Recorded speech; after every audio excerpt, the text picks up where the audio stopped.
The north is cold and full of whispers. The warehouse stinks of fish guts and salt. Blood from the day's catch stains the wooden planks, mixing with seawater that seeps through the gaps. Ned Stark stands in the shadows, breathing through his mouth to avoid the smell. The cold bites at his face, snow melting on his cloak. He's 21 years old. He feels ancient. Howland Reed stands beside him, smaller than any man Ned has ever known, but steadier. The Cranognan's eyes scan the empty warehouse, noting exits, corners where men could hide, beams where crossbowmen might perch. "You're certain Manderley can be trusted?" Ned's voice is low, as certain as any man can be in a world built on lies. Howland shifts his weight. Wyman knows the price of betrayal. His house was cast out of the reach. The North gave them refuge. He won't forget. Ned nods. He doesn't feel reassured. In his arms, wrapped in furs so thick only a small face is visible, Jon Snow sleeps. The boy is 3 months old. Dark hair, gray eyes when they open, Lyanna's eyes. But the shape of his face, that's Rhaegar. Ned sees it every time he looks at the child. "Promise me, Ned." Her voice still echoes. Blood on her lips, her hand gripping his so tight the bones ground together, the screams before, the silence after.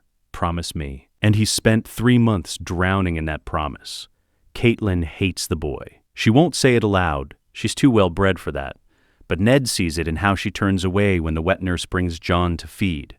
How she flinches when she hears him cry. How she holds Robb closer, as if proximity to the bastard might taint her trueborn son. Robert's hatred is worse. The king drinks himself sick every night, raging about Targaryens. Dragon spawn, he calls them. Snakes with silver hair. He sent assassins after the children in Braavos. Viserys and the baby girl. The assassins failed, but Robert will try again. He always tries again. Ned cannot keep Jon safe in Winterfell. Not forever. Robert will visit someday. Robert will look at Jon's face, and Robert will see Rhaegar. The warehouse door opens. Wind howls through, scattering snow across the blood-stained floor. A figure enters. Purple robes, hood pulled low, moving with a grace that makes Ned's hand drop to his sword hilt. Howland steps forward. "Show your face." Gloved hands rise to pull back the hood. The face beneath is smooth, ageless. Could be 30, could be 50. The eyes are gray or maybe blue. It's impossible to tell in the dim light. Lord Stark.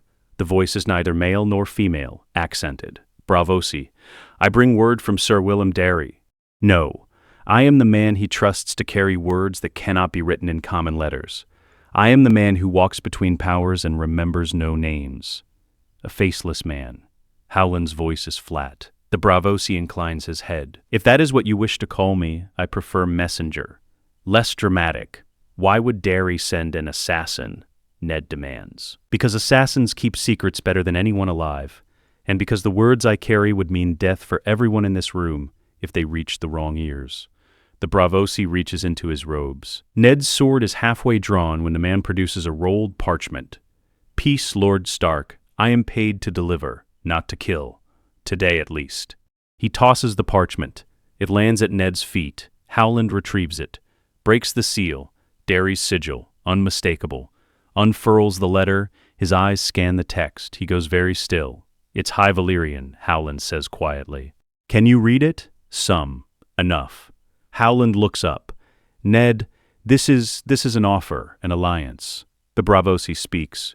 "Sir Willem Darry guards the last of House Targaryen, a boy of 5, a girl not yet 1 year old. They have nothing, no army, no gold, no home except what Darry can beg from Bravosi moneylenders. They are prey waiting for Robert Baratheon's hunters." "Then they should stay prey." Ned's voice is hard. "The Targaryens lost. The war is over." "Is it?" The Bravosi tilts his head. "Tell me, Lord Stark, when you sleep, do you dream of your sister? Do you hear her screaming in that tower? Choose your next words carefully." "I choose these. Sir Willem Darry knows what the realm does not. He knows that Prince Rhaegar Targaryen did not steal Lyanna Stark. He knows that Rhaegar married her, in secret, before the old gods and the Seven. He knows the child she bore." The Bravosi's eyes drop to Jon. "Is not a bastard, he is a prince, the true heir to the Iron Throne." The warehouse goes silent. Even the wind outside seems to hold its breath. Ned's voice is a whisper. Rhaegar married her? The Septon is dead now, killed at the Trident. But Ser Willem was there. He knows the truth. And he knows that if this boy lives, he is the bridge between the old dynasty and the new, between dragon and wolf. What does Darry want? An alliance, a marriage pact. When the children are grown, when the boy in your arms is a man, and the silver-haired girl in Braavos is a woman, they will wed. They will unite the two bloodlines, and they will have a claim that no one in Westeros can deny. Ned shakes his head. This is madness. Robert is a drunk who killed the man he hates, and won nothing but a crown that weighs him down. The Braavosi's voice is cold. Robert Baratheon will die fat and bitter, mourning a woman who never loved him. His children will tear the realm apart, and when the chaos comes, Lord Stark, where will you stand? With the usurper's bastards, or with the true king? I want him to be safe. Then give him a future. Give him a queen. Give him an alliance that will protect him when you are gone, and Robert's hatred remains. The Braavosi gestures to the letter. Ser Willem offers this, a betrothal contract. Sealed. Witnessed. When the time comes, the girl, Daenerys Targaryen, will cross the narrow sea. She will bring whatever strength she has gathered, and your nephew will stand beside her as king. Ned looks down at Jon. The boy is still sleeping, small, helpless, innocent of the blood that flows in his veins. What does Darry want in return? Proof that House Stark honors its word. Proof that this alliance is real. The Braavosi reaches into his robes again. This time he produces a small knife. A contract signed in ink can be forged. A contract signed in blood cannot. Howland steps closer. You're asking Ned to sign a betrothal in his own blood? To prove he believes in something more than vengeance and grief. Ned stares at the knife, at the letter, at Jon. He thinks of Lyanna, her hand in his, her voice breaking. Promise me, Ned. Promise me you'll protect him. Give him a future. Don't let him be nothing. He promised. If I sign this, Ned says slowly, what guarantee do I have that Darry will honor it? That the girl won't be sold to some Dothraki cow or Pentoshi magister? You have Ser Willem's word, and you have mine. I do not give my word lightly. You're an assassin. Your word means nothing. I am a faceless man. My word is all I have. The Braavosi's voice is quiet, final. I will carry this pact to Braavos.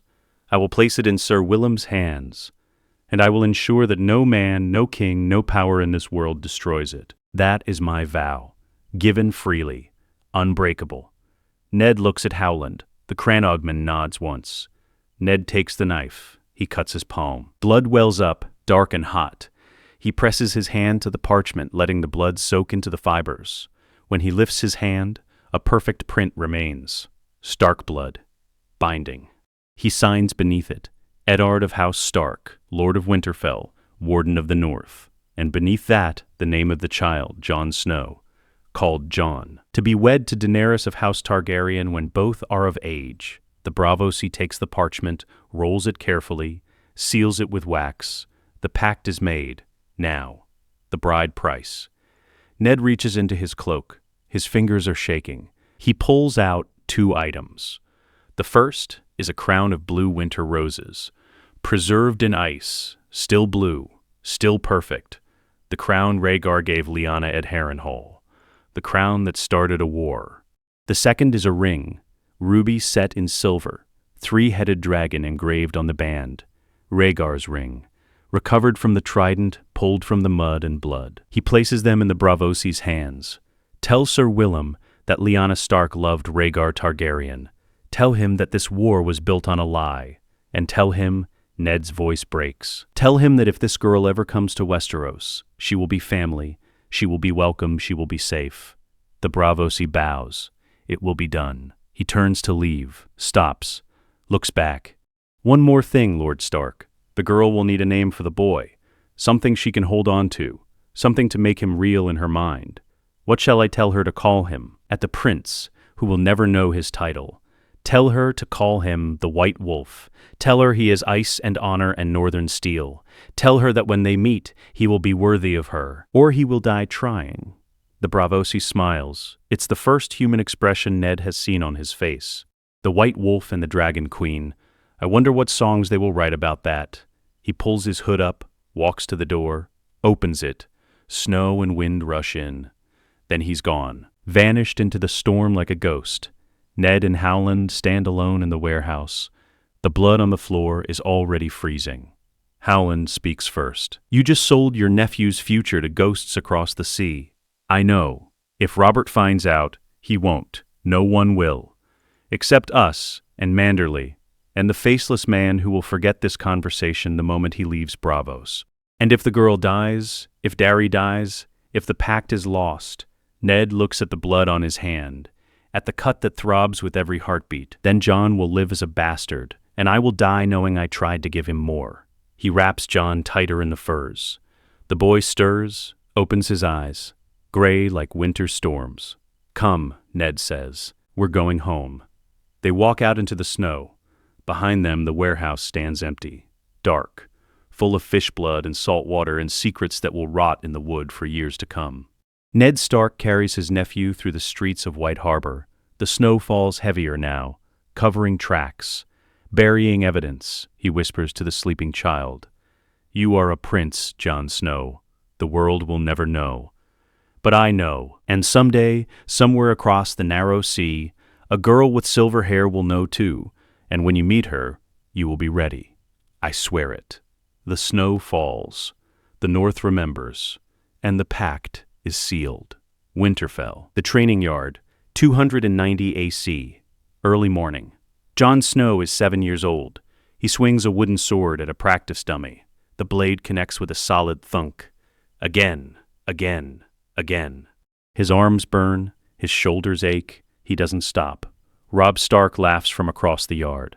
9 years old, taller, stronger. Jon, father says we can hunt today. Come on. Jon hits the dummy again. Not yet. You've been at it for an hour. Not yet.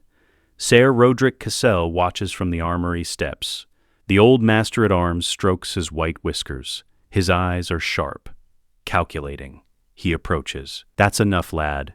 Jon lowers the sword. His chest heaves. Sweat drips despite the cold. You train like a man with something to prove, Rodrik says. I'm a bastard. I have everything to prove. Do you now? Rodrik takes the practice sword, tests its weight. Most bastards train to be good enough. You train like you're preparing for war. Why? He can't say nothing. The secret sits in his chest like a stone. Rodrik hands the sword back. Your father asks me to work you harder than the others.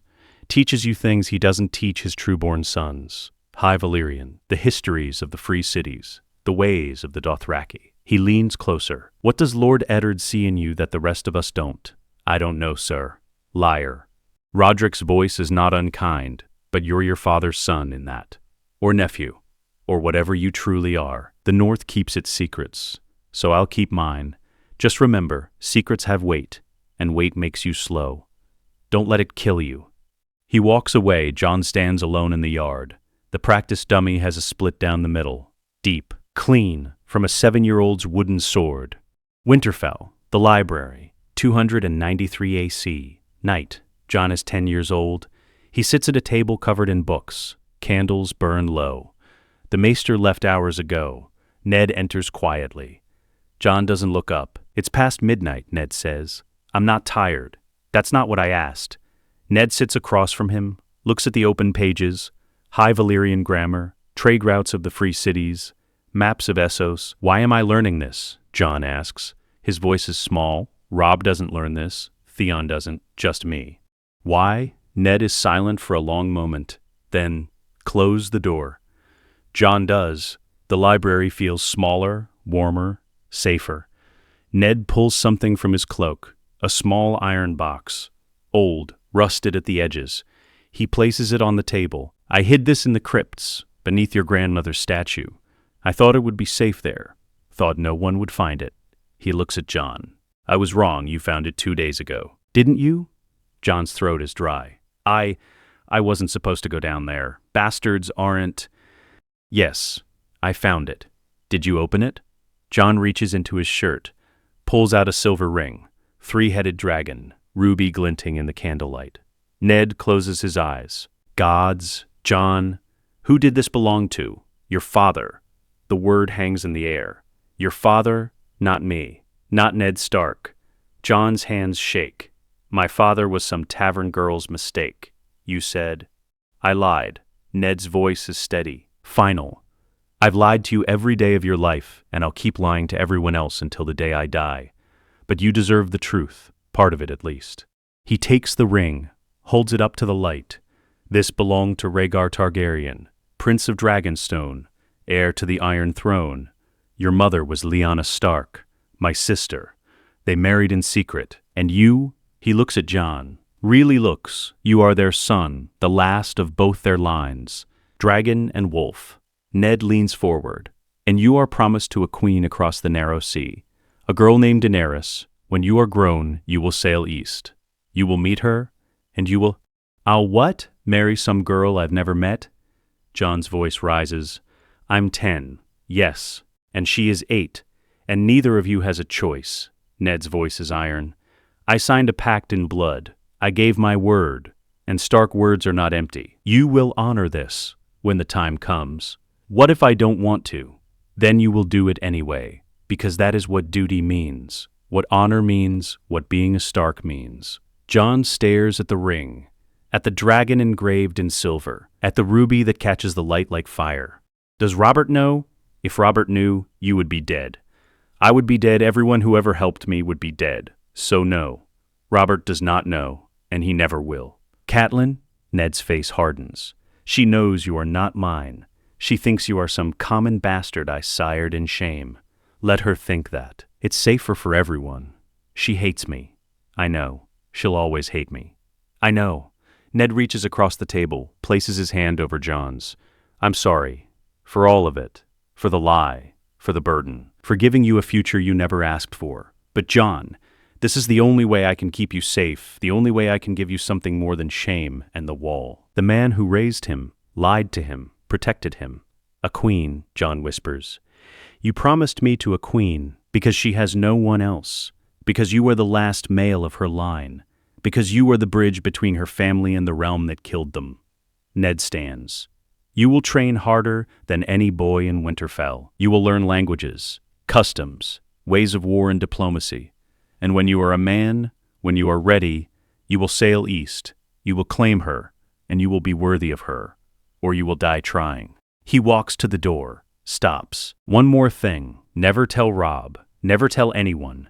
This secret is a knife at your throat. The moment it slips, we all bleed. He leaves. The door closes. Jon sits alone in the library. The ring feels heavy in his palm. He whispers to the empty room, Daenerys. The name tastes strange, foreign, like a word from a dream. He wonders if she knows about him, if she thinks about him, if she hates him the way Catelyn does.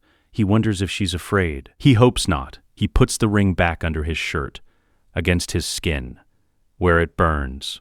Winterfell, the battlements, 297 AC. Twilight, Jon is 14 years old. He stands alone looking east. The wind cuts through his cloak. Snow falls in lazy spirals. Theon Greyjoy finds him. Brooding again? You're worse than a maester. Jon doesn't turn. Leave me alone. Can't. Robb sent me. Says you've been up here for hours. Theon leans against the wall. What are you looking at? There's nothing out there but cold and more cold. Essos? Essos? Theon laughs. That's 1,000 leagues away. What do you care about Essos? I don't. Then why? Theon studies Jon's face. Sees something. You're lying. You're always lying. What's in Essos snow? We take what concerns us. Theon grins, but it fades when Jon doesn't respond. Fine. Keep your secrets. But whatever you're planning, whatever mad idea you've got in that Stark head of yours, forget it. Bastards don't get adventures. They get the wall, that's it. Maybe, not maybe, definitely. Your father will send you to the wall when you're 15. Everyone knows it. It's the best a bastard can hope for. Jon's hand moves to his chest, to the ring hidden beneath his shirt. He doesn't pull it out. What if I don't go? Theon blinks. What? What would you do? Jon finally looks at Theon. His gray eyes are cold, hard. I'd find something worth dying for. Something more than ice and oaths and forgetting I ever existed. Theon stares, then laughs, nervous, uncertain. You're drunk, or stupid, or both. Jon, listen to me. I know what it's like to be a hostage, to be nothing. to watch the trueborn sons get everything while you get scraps. But running won't change it. You'll just die cold and alone in some foreign port. At least I'd die trying. Theon opens his mouth, closes it, shakes his head. You're insane. Just like your father, whoever he was. He leaves. Jon remains on the battlements. The snow falls heavier now. East is invisible, lost in white. But Jon knows it's there, knows she's there, somewhere across the sea, waiting. Daenerys, the name has become a prayer, a promise, a purpose. He doesn't know her face, doesn't know her voice, but he knows her blood, dragon blood, fire blood, the same blood that runs in his veins. He pulls out the ring, holds it up, the ruby catches the last light of day. I'm coming, he whispers. I don't know when, I don't know how, but I'm coming, and when I find you, I'll be strong enough to protect you. I swear it. The wind howls, the snow falls. The east remains hidden, but Jon doesn't move, doesn't leave, just stands and stares at nothing and everything. Somewhere in Winterfell below, Catelyn Tully watches from a window, sees the bastard on the battlements, sees him looking east. She doesn't know what he sees, doesn't care. She just wants him gone. And someday her wish will come true. But not the way she expects. Jon Snow stands on the wall between ice and fire, between duty and desire, between the north and the east, and he makes his choice, not today, not tomorrow. But soon he will go east. He will find the Dragon Queen. He will claim her or die trying, because that is what dragons do. They burn. Braavos, the house with the red door, 285 AC. Summer, Ser Willem Darry holds a baby girl. She's barely 1 year old. Silver blonde hair like spider silk, eyes that will turn violet when she's older. Right now they're infant gray, staring at nothing. Across the table sits a man in purple robes. No hood now. His face is forgettable. Average. The kind of face you see and forget immediately. Between them, a parchment, blood-stained, signed, and two objects, a crown of blue roses, still frozen, still perfect, and a ring, silver and ruby, dragon and fire. This is what the North offers. Darry's voice is rough. Old, he's dying. Everyone knows it. The sickness in his chest grows worse each winter. This is what Lord Stark offers. A future, an alliance, a throne. Darry touches the roses. His fingers tremble. These were Rhaegar's. He gave them to Lyanna Stark at Harrenhal. I was there. I watched him ride past his own wife to crown a northern girl. I thought him mad. Was he? I don't know. Maybe love is madness. Darry looks at the baby in his arms. And this child, this girl, is promised to the boy? When they are grown, when she is a woman and he is a man, the pact is sealed in Stark blood. Unbreakable. They killed Rhaegar at the Trident. Robert Baratheon killed Rhaegar. Eddard Stark loved his sister, and the sister loved the prince. The war was built on lies. The faceless man stands. I have delivered what I was paid to deliver. What you do with it is your concern. But I will say this. The boy is Rhaegar's son. If you want the line to continue, this girl must meet him, must marry him, must trust him. How can she trust a Stark? How can she survive without one? The faceless man leaves.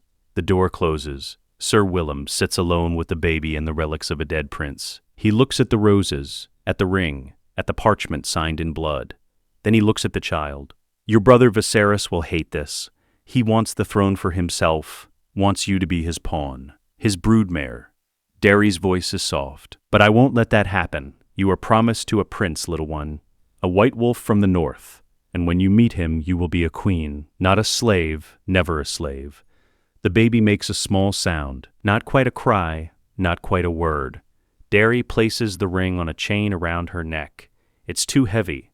It hangs between her collarbones like a weight. Wear this, he whispers. Always, it belonged to your father, and someday it will belong to the man you marry. Remember that. No matter what happens, no matter what your brother says, you are not alone. Across the sea, a wolf waits, and he is yours. Braavos, the same house, 290 AC. Winter. Daenerys is 5 years old. She sits by the window clutching the ring on its chain. The roses are dead now, dried and brown. But she keeps them in a box under her bed. Ser Willem is in bed, dying, coughing blood into a cloth. Viserys paces the room, 10 years old, thin, hungry-looking. His silver hair is long and unkempt.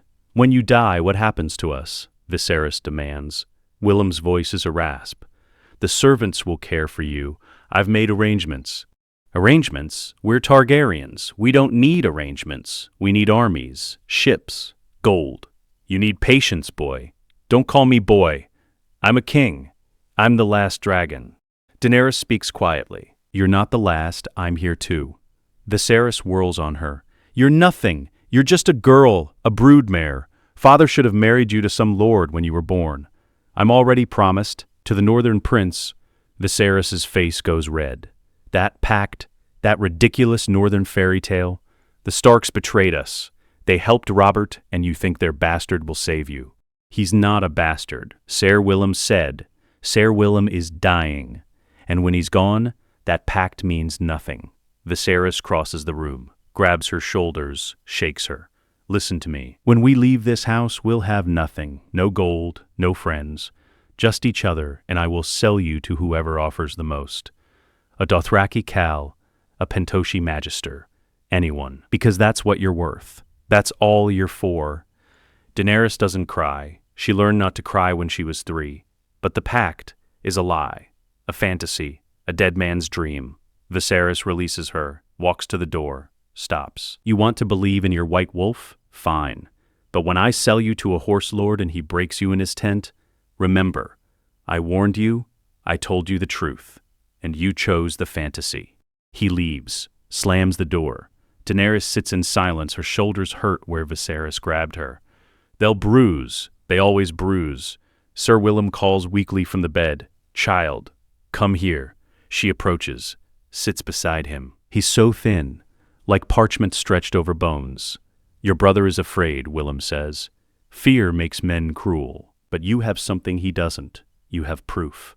Willem's hand moves to the ring around her neck. "This ring belonged to Rhaegar. It's worth more than this house, more than anything Viserys owns. If you ever need to prove who you are, who you're promised to, show them this. The Starks will recognize it. They'll know." "What if the White Wolf doesn't come?" Willem coughs. Blood flecks his lips. "Then you sail west without him. You take the throne yourself.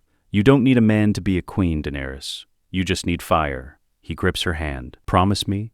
Promise me you'll never forget what you are. Dragon and wolf, fire and ice, the last hope of 2 great houses. I promise." "Good girl." He closes his eyes. "Now go. Let an old man rest." She leaves, closes the door softly. In the hallway, she pulls out the ring, holds it up to the light streaming through the window. She whispers to it, "White Wolf, I don't know your face, I don't know your voice, but I know your blood, and I'm waiting. Please don't forget me." The ring doesn't answer. It just catches the light, fire and silver. She puts it back under her shirt, against her heart, where it burns. Pentos, Illyrio Mopatis' manse, 297 AC. Spring, Daenerys is 13 years old. She stands in a garden that smells of flowers and rot. Ser Willem died 6 years ago. Since then, she and Viserys have lived on charity. Bravosi merchants, Pentoshi magisters, Illyrio Mopatis is the latest, the fattest, the most dangerous. Viserys paces beside her. 17 now, thinner, angrier. His hand keeps moving to his sword hilt. He never draws. He just touches, like the metal comforts him. "Illyrio says he has a husband for you," Viserys announces. "A Dothraki Khal, Drogo, the greatest warlord in Essos." Daenerys' fingers find the ring under her dress. "I'm already promised. Not this again." Viserys' voice is acid. "Your precious northern pact, your fantasy wolf." Ser Willem. Ser Willem was a dying old fool who filled your head with stories. Viserys grabs her arm. His grip is iron. "Listen to me. We have nothing. No army, no gold, no fleet. Just Illyrio's charity. And charity ends. So you will marry Drogo, you will give me a Dothraki army, and you will help me take back what is mine. The throne was never yours. Father died before you were crowned. That makes you a pretender." Viserys' hand moves to her throat, fast, squeezing. "What did you say?" She can't breathe, can't speak. His fingers dig into her windpipe. "You think you're clever? You think you're special because some northern bastard is supposedly waiting for you? Viserys's breath stinks of wine. I'll tell you what you are. You're a womb, a vessel, a tool, and when I'm done using you, I'll discard you like the trash you are. He releases her. She falls to her knees, gasping, coughing. Viserys walks away. The wedding is in 2 weeks. Prepare yourself. Her throat throbs. Her vision swims. Then, footsteps, soft, deliberate. Illyrio Mopatis appears, fat, perfumed, smiling. My dear princess, are you hurt? She doesn't answer. Illyrio kneels. It takes effort. Your brother is passionate, but his passion serves no one, not himself, not you, certainly not the cause of restoration. What do you want? Her voice is hoarse. I want to show you something. He produces a letter, sealed with gray wax. A direwolf pressed into it. This arrived 3 days ago, from White Harbor, from House Manderly, sworn to House Stark. Daenerys' breath catches. The North? Read it. She breaks the seal. Unfolds the parchment, the hand is careful, formal. To Daenerys of House Targaryen the boy grows strong. He trains. He learns. He waits. When the time is right, he will come east. Honor the pact. Trust the wolf. House Manderly remembers. No signature, no name, just the direwolf seal. Daenerys reads it 3 times, 4 times. Her hands shake. He's real, she whispers. Very real, and very dangerous to your brother's plans. Illyrio takes the letter back. Viserys wants a Khalasar. But I want something more valuable. I want the North. I want Stark loyalty. I want the dragon and the wolf united. Why? Because I am a merchant, child. I deal in investments, and a Stark Targaryen alliance is worth more than all the Dothraki in Essos. He stands, brushes dirt from his robes. So here is what you will do. You will show me this pact your Ser Willem kept. You will prove the betrothal is real, and I will send word to Winterfell. I will tell the boy to come, and we will forge an alliance that will make kings weep. Daenerys pulls the ring from beneath her dress, holds it up. Illyrio's eyes widen. Is that Rhaegar's ring? My father's? The boy's father? Proof of blood and promise? Illyrio takes it, examines it. His fingers are surprisingly gentle. This is worth a kingdom. And you've been wearing it around your neck like a trinket? To prove I'm not alone. You're not. Illyrio returns the ring. But your brother cannot know. If Viserys discovers the North is sending for you, he'll kill the messenger, kill you if he can. So we must be careful. We must be patient. Patient? The wedding is in 2 weeks. Then we have 2 weeks to delay it, to stall, to send messages and wait for replies. Illyrio smiles. Trust me, princess. I've built an empire on patience. I can build one more. He leaves. Daenerys stands alone in the garden. She looks at the ring in her palm, at the 3-headed dragon, at the ruby that looks like frozen fire. She whispers, White wolf, my wolf, come quickly, before my brother destroys us both. The wind carries her words away. East becomes west. And somewhere across the narrow sea, a boy with gray eyes stands on a battlement and stares toward her. Neither knows how close they are to meeting, neither knows how much blood will be spilled before they do. But the pact holds, the promise remains. Dragon and wolf, fire and ice, waiting. Winterfell, the courtyard. 298 AC. Late summer, the royal procession arrives like a sickness, 300 strong. Wagons, horses, soldiers in Baratheon gold and Lannister crimson. The smell of sweat and steel and southern wine. Jon Snow stands in the shadows by the armory. Bastards don't greet kings. Bastards watch from corners and hope not to be noticed. He's 15 now, taller than most men. Lean, hard. The training has carved him into something dangerous. But his face is still young, still stark, still safe. For now, the king dismounts.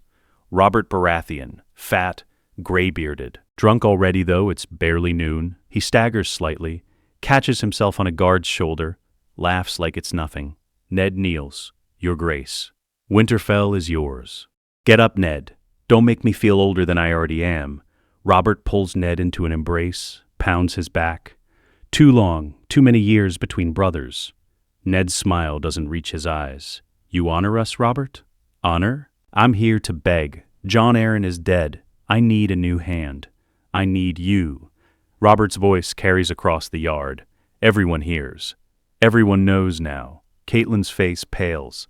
Sansa looks thrilled. Arya scowls. Bran bounces on his toes. Jon watches from the shadows. His hand rests on the ring under his shirt. The chain is steel now. Stronger, he hasn't taken it off in 8 years. Robert's eyes scan the courtyard, taking inventory, judging, calculating. They land on Robb. That's your heir? Fine-looking boy. Thank you, Your Grace. And these? Robert gestures to the daughters. Pretty. The redhead especially. How old? His heart hammers. Robert squints. Takes a step forward. Who's that? In the shadows? Ned's voice is carefully neutral. My nephew, Your Grace. Jon Snow? Nephew? I thought. Robert stops. Frowns. You said bastard. You said you sired him on some tavern girl. I said he was my blood. I never said he was my son. Robert walks closer. Jon wants to run, wants to disappear, but he can't. Running would be suspicious, so he steps forward, out of the shadows, into the light. Robert stops, stares. The courtyard goes silent. Even the horses seem to hold their breath. Robert's face cycles through emotions, confusion, recognition, fury, horror. Gods. His voice is a whisper, then louder. Gods. His hand shakes. That boy has Rhaegar's face. The name detonates. People gasp. Step back. Cersei Lannister, standing by her wheelhouse, goes very still. Jon's throat is dry. Your Grace, I... Shut your mouth. Robert's eyes don't leave Ned. Tell me the truth. Right now, or so help me, I'll split you in half where you stand. Ned's voice is iron. He is my nephew. My sister Lyanna's son. She bore him before she died. And the father? Does it matter? It matters, Robert roars. The hammer is halfway out now. Was it him? Was it that dragon bastard? Did Rhaegar plant his seed in her before I could save her? Rhaegar didn't rape her, Robert. She loved him. His face goes from red to white to purple. Loved him? His voice breaks. You're telling me Lyanna chose him? Chose to betray me? Chose to run away with the man who destroyed everything? I'm telling you the war was built on a lie. Rhaegar didn't steal her. She went willingly. They married, Robert, before the gods. And this boy, Ned gestures to Jon, is the result. Lyanna's son, my blood. And I've protected him for 15 years because I knew what you'd do if you learned the truth. Robert's hand closes fully on the warhammer, lifts it. I should kill him, kill the last of that silver-haired filth, end the line forever. Then you'll have to kill me first. They stare at each other, king and hand, friend and friend, brothers by choice if not by blood. Robert's voice is venom. You kept this from me for 15 years. Let me believe my Lyanna was stolen, raped, murdered, and all the while her bastard was growing up in your castle, eating your food, wearing your colors. I kept him alive. That's all. But do it quick, because if you take your time, the North will rise, and you'll have another war on your hands. Robert spits. The North. Always the North with you. Always honor and family and keeping your word. He lowers the hammer. Doesn't drop it, just lowers it. I should kill the boy anyway, finish what I started at the Trident. Jon finally speaks. His voice is steady, calm. If you're going to kill me, Your Grace, do it. But don't pretend it's justice. It's just revenge. And revenge against a dead man's son is cowardice. What did you say to me? I said killing me won't bring back Lyanna, won't change the past, won't make her love you instead of my father. It'll just make you a murderer of children. Is that the legacy you want? Ned grabs Jon's arm. Jon, shut up. But Robert is laughing. It's a terrible sound. Broken, bitter, brave at least. Stupid, but brave. Just like her, just like Lyanna. He sheathes the hammer, turns away. Keep him, Ned. Keep your nephew. But I don't want to see him. Don't want to hear him. If he crosses my path again, I won't be responsible for what happens. He walks toward the keep. Cersei falls in beside him, whispering urgently. Jaime Lannister watches Jon with cold calculation. The courtyard slowly comes back to life. Servants resume moving. Horses shift. The world continues. But everything has changed. Winterfell, the feast hall. That night, Jon sits at the far end of the hall, below the salt, below the servants, in the space reserved for people who shouldn't exist but do anyway. The feast is excessive. Boar, venison, pies stuffed with pork and onions, wine from the arbor. Robert drinks like he's trying to drown. Ned sits beside the king. Their conversation is low, tense. Neither laughs. Catelyn watches Jon from the high table. Her face is a mask, but Jon knows that look. She's calculating, planning, trying to figure out how to get rid of him now that the secret is out. A serving girl brings Jon bread and salt. She won't meet his eyes. "For you, my lord." "I'm not a lord. You're the—" She stops, lowers her voice. "You're Targaryen. That makes you something." She hurries away before he can respond. Tyrion Lannister appears, the dwarf, youngest son of Tywin. Drunk but steady, he sits across from Jon without asking. "Well, you've had an interesting day." "You're the secret prince. Pleased to meet you." Tyrion drinks from a wineskin. "Tell me, did you plan to provoke the king, or was that just natural stupidity?" "He was going to kill me. I figured I might as well say something true before I died." "And yet you're still breathing. Funny how that works." Tyrion leans forward. "Let me give you some advice, boy. Robert won't kill you today. His rage is spent. But he'll never forget, and someday, when he's drunk enough and angry enough, he'll remember. And then you'll die. Unless you're very far away. I can't leave." "Why not?" Jon's hand moves to the ring under his shirt. He doesn't pull it out. "I have something I need to do. Someone I need to find." "Ah, a girl." Tyrion grins. "Of course, it's always a girl. Or a throne. Sometimes both." He drinks again. "Word of advice, find her fast, before Robert finds you." He stands, wobbles, steadies himself. "Good luck, secret prince. You'll need it." He disappears into the crowd. Jon sits alone. The hall roars with noise and laughter and drunken singing, but he hears none of it. His fingers trace the ring's outline through his shirt. Three-headed dragon, fire and silver. Somewhere across the sea she's waiting. Daenerys, his dragon, his queen, his future. And he's trapped here, in Winterfell, under Robert's nose. One wrong move from death. He needs to leave. Needs to sail east. But how? When? A shadow falls across the table. "Ned, walk with me." They leave the hall. The cold air hits like a fist. They walk to the God's Wood in silence. The heart tree watches. Red leaves, white bark, carved face screaming silently. Ned speaks first. "You shouldn't have provoked him. I know. You could have died. I know. And yet you did it anyway. Why?" Jon looks at his uncle, his father, the man who raised him. "Because I'm tired of hiding. Tired of pretending I'm nothing. I'm not nothing. I'm Rhaegar Targaryen's son. And somewhere across the sea there's a girl who's been waiting for me since she was 1 year old. And I'm going to find her, whether Robert likes it or not." Ned is quiet for a long time. Then, "I received a letter 3 weeks ago from White Harbor. Lord Manderley reports that agents from Pentos have been asking about you.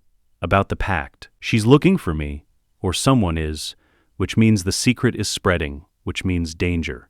Ned grips Jon's shoulder. "You need to leave. Soon. Before Robert decides to finish what he started today." "How?" "He's here for a month, maybe more. I'll arrange it. A hunting trip. You'll ride out with Robb and Theon. But you won't come back. You'll ride to White Harbor. Lord Manderley will have a ship waiting. And you'll sail east, to Pentos, to her." Jon can barely breathe. "You're letting me go. I'm sending you to your future. What you do with it is your choice. But Jon," Ned's voice drops, "once you leave you can't come back. Not while Robert lives. Maybe never. Do you understand?" "I understand. And this girl. This Daenerys, you've never met her. Never spoken to her. She could be anything. Mad like her father. Cruel like her brother. You're risking everything for a promise made when you were a baby. I know. But it's the only promise I have. The only thing that makes me more than a bastard." Jon looks at the heart tree. "If I stay here, I'll die. Either Robert will kill me, or the wall will bury me, or I'll just fade away into nothing. But if I go, if I find her, maybe I'll be something. Maybe we'll be something together." Ned pulls Jon into an embrace, holds him tight. "You're already something, you always were. But yes, go, find her. And when you do," his voice cracks, "when you do, Remember you're a Stark, whatever else you become, whatever crown you wear, you're winter's son, and winter is coming. They stand in the gods' wood, the heart tree watches. The old gods bear witness, and Jon Snow makes his choice. He will leave Winterfell, leave the north, leave everything he's ever known. He will sail east, he will find the Dragon Queen, and he will claim her, or die trying. Winterfell, the crypts, 298 AC. 3 days after Robert's arrival, Jon descends the stone steps. Each footfall echoes. The air grows colder as he goes deeper, colder than winter, colder than death. The crypts of Winterfell hold the bones of kings, lord after lord, generation after generation, stone wolves at their feet, stone swords across their laps, watching, waiting, judging. Jon reaches the deepest level, where the oldest dead sleep, where the air tastes like iron and ice. Lyanna's statue stands in an alcove, younger than the others. The stone is still pale, still new. Her face is beautiful, sad, one hand reaching towards something unseen. Jon kneels before her, places his hand on the stone base. Mother. The word feels strange on his tongue. He's never said it aloud before. I know you can't hear me, know you're just bones and dust now, but I need to tell someone. And Father, Uncle Ned, he's done all he can, so it's you, or nobody. He pulls the ring from under his shirt, holds it up to the torchlight. The ruby glows like a dying ember. I'm leaving. In 5 days, there's a hunt planned. I'll ride out with Robb and Theon, but I won't come back. Lord Manderley has a ship waiting in White Harbor, and I'll sail east, to Pentos, to her, to Daenerys. The name echoes off stone, returns to him hollow. I don't know her, don't know if she's kind or cruel or mad like her father, don't know if she'll want me, but I have to try. Because if I stay here, I'm nothing, a bastard, a shame, a secret that could destroy everyone I love. He touches the statue's hand. You gave everything to protect me, died in blood and pain so I could live. I won't waste that, won't hide forever. I'll find her. I'll claim her, and I'll be worthy of the name you gave me. I swear it. Footsteps on the stairs. Jon stands, hand on his sword hilt. Benjen Stark emerges from the darkness. Black cloak. Ranger's leathers. First ranger of the Night's Watch. Home for the king's visit. I thought I'd find you here. Jon relaxes slightly. Uncle, I didn't hear you follow me. That's the point of following someone. They don't hear you. Benjen approaches the statue, looks up at his sister's face. I visit her too. When I'm home, tell her things I can't tell the living. That I'm sorry, that I should have stopped her, should have ridden to Harrenhal and dragged her back before Rhaegar could get his claws in her. Benjen's voice is bitter, but I didn't, and she died, and now all we have is you. Jon says nothing. Benjen turns, studies Jon's face. Ned told me about the pact, about the girl in Essos, about the ship waiting in White Harbor. He shouldn't have. I'm your uncle, and I'm the only one who won't try to stop you. Benjen sits on the stone steps. But I need to know, are you doing this because you want to, or because you think you have to? Jon thinks, really thinks. Both. I want to meet her, want to see if she's real or just a story I've been told. But I also know I have no future here. Robert hates me. Caitlin hates me. The wall is the best I can hope for, and I don't want the wall. We take it anyway, because someone has to. Then you understand why I need to go. I understand you're 15 years old and about to sail across the world to meet a girl you've never seen, based on a pact signed in blood by men who thought they could control the future. Benjen smiles. It's sad, knowing. That's not courage, Jon, that's faith, and faith gets men killed. So does staying. Fair point. Benjen stands, reaches into his cloak, pulls out a letter, sealed, the wax is gray, direwolf stamp. This came for you 2 days ago. To Castle Black. The maester gave it to me to deliver. Jon takes it. His hands shake. Who sent it? Look at the seal on the back. Jon turns it over. Beneath the direwolf is another sigil, pressed lighter. Harder to see, a 3-headed dragon. His breath stops. Open it, Benjen says quietly. But be quick, if anyone sees. Jon breaks the seal, unfolds the parchment. The handwriting is careful, neat, feminine. Jon Snow, called the White Wolf. I have waited 13 years. I have worn your father's ring since I could walk. I have kept the pact even when my brother tried to break it, even when men offered me to Dothraki calls and Pentoshi magisters. I have refused them all, because I am yours, by blood, by promise, by the vow our families made. But I cannot wait forever. My brother grows more dangerous, Illyrio Mopatis plots in the shadows, and I am a girl alone in a world of men who want to use me. Come to Pentos. Come swiftly. Come before I am lost. I will know you by the ring you carry. You will know me by the one I wear. Daenerys of House Targaryen, the dragon waiting for her wolf. Jon reads it 3 times. His throat is tight. His eyes burn. She's real. She's waiting. She knows his name. Well? Benjen asks. Jon looks up. I have to go. Now. Not in 5 days. Now. You can't. The hunt isn't for... I don't care about the hunt. I'll ride to White Harbor tonight. Alone if I have to. Jon, she's waiting. She's alone. She's in danger. And I'm sitting here in the crypts talking to dead people while she's across the sea fighting to stay free long enough for me to find her. Jon's voice rises. I won't fail her. Won't let her down. If I have to steal a horse and ride through the night, I will. Benjen grabs his arm. Listen to me. If you leave tonight, Robert will notice. We'll ask questions, we'll send men after you, and they'll catch you before you reach White Harbor. But if you wait, if you play the part for 3 more days, you'll have cover. A story. A reason. 3 hours could be too long, or 3 years. You don't know, none of us do. Benjen releases him. But I know this. You'll serve her better alive and delayed than dead and punctual. So wait. Be smart, and when you leave, leave clean.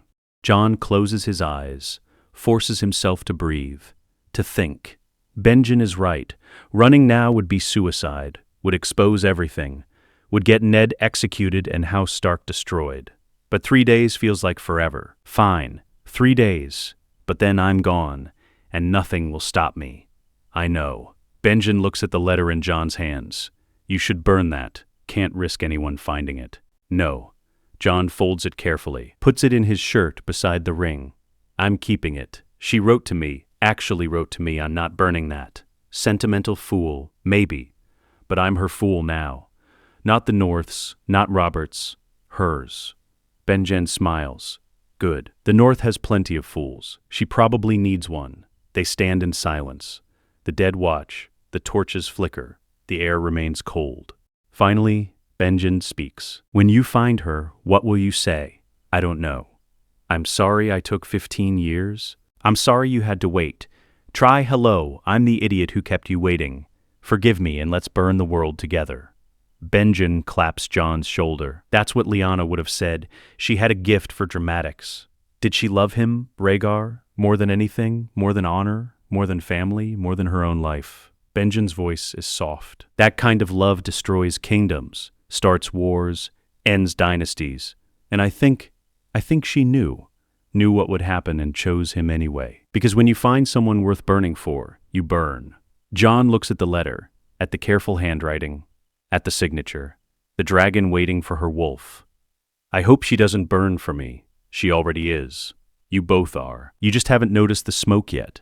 Winter fell, Jon's chamber. That night, Jon sits on his bed, the letter is spread on his lap. He's read it so many times the creases are starting to tear. A knock, soft, hesitant. Come. Robb enters, closes the door, sits on the chest at the foot of the bed. Father told me about the hunt, about you not coming back. Jon folds the letter. Quickly, Robb, don't lie, not to me. Robb's voice is rough. You're leaving, going east, and I don't know why. Don't know what you're running from or running toward. But I know you're my brother, and I know I'll probably never see you again. Jon's throat tightens. I'm sorry. For what? For being born? For having secrets? For doing what you have to do? Robb shakes his head. I'm not angry. I'm going to miss you, that's all. I'll miss you too. They sit in silence. Brothers, not by blood, but by choice. By years of training together, fighting together, growing up together. Robb speaks first. This girl, whoever she is, she must be something to make you leave everything. She is. Or I hope she is. I don't actually know yet. That's insane. I know. You're sailing across the world to meet someone you've never seen based on a promise made when you were a baby. I know. And you're doing it anyway.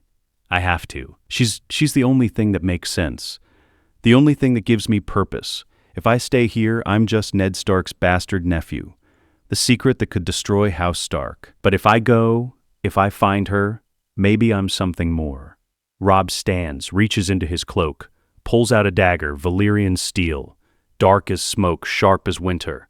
Take this. It was mine. Now it's yours. Jon stares. I can't. You can. And you will. Because wherever you're going, you'll need steel you can trust. And this steel has kept me alive. Maybe it'll keep you alive too. Jon takes the dagger. The weight is perfect. The balance immaculate. The blade seems to drink the candlelight. Thank you. Don't thank me. Just promise you'll come back someday. When it's safe, when Robert is dead and the realm is forgotten. Promise you'll come home. I can't promise that, but I promise I'll remember. Winterfell. You. All of it, and if I ever wear a crown, if I ever have power, the North will have a friend. I swear it. Robb nods, turns to leave, stops at the door. Jon, whoever she is, this girl you're sailing to, I hope she's worth it. I hope she's everything you think she is, because you're giving up everything for her, and if she's not, he looks back. If she's not, it'll destroy you. I know. Robb leaves. The door closes. Jon sits alone with the letter and the dagger and the weight of everything he's about to lose. He pulls out the ring, holds it and the letter together. Ring and words, promise and proof. In 3 days, he'll ride out of Winterfell. In 4, he'll reach White Harbor. In 5, he'll board a ship. And somewhere across the narrow sea, a girl with silver hair will be waiting. He doesn't know her face, doesn't know if she's kind or cruel or mad. But she's his, and he's hers, and that's enough. It has to be enough, because he's burning his bridges, leaving his family, abandoning his home. All for a girl he's never met. All for a promise signed in blood 15 years ago. All for faith. Jon Snow puts the letter back in his shirt, beside the ring, beside his heart, and he waits. 3 more days, then east, then her, then everything. Winterfell, the stables, 298 AC, dawn. 3 days after the letter arrived, Jon tightens the saddle on his horse. A gray mare, strong, fast. She'll carry him to White Harbor in 3 days if he pushes her. Ghost sits at his feet. The direwolf is massive now, white as snow, red eyes like burning coals. He knows. Animals always know when you're leaving. You can't come with me, boy. Jon kneels, scratches behind Ghost's ears. Where I'm going, there's no place for wolves, only dragons, and ships, and water. You'd hate it. I know. I'll miss you too, but you have to stay. Protect Robb. Protect the Starks. They'll need you when I'm gone. Footsteps. Jon stands. Hand on the dagger Robb gave him. Theon Greyjoy enters, grinning. Cocky, ready for the great hunt? Robb says we're tracking elk. Should be good sport. Jon says nothing. Theon's grin fades. You're really doing it. You're actually leaving. Yes? Where? East. That's not an answer. It's the only answer you get. Theon steps closer, studies Jon's face. You're different, have been since Robert arrived. Like you're already gone. Already somewhere else. He pauses. Is it a girl? So who is she?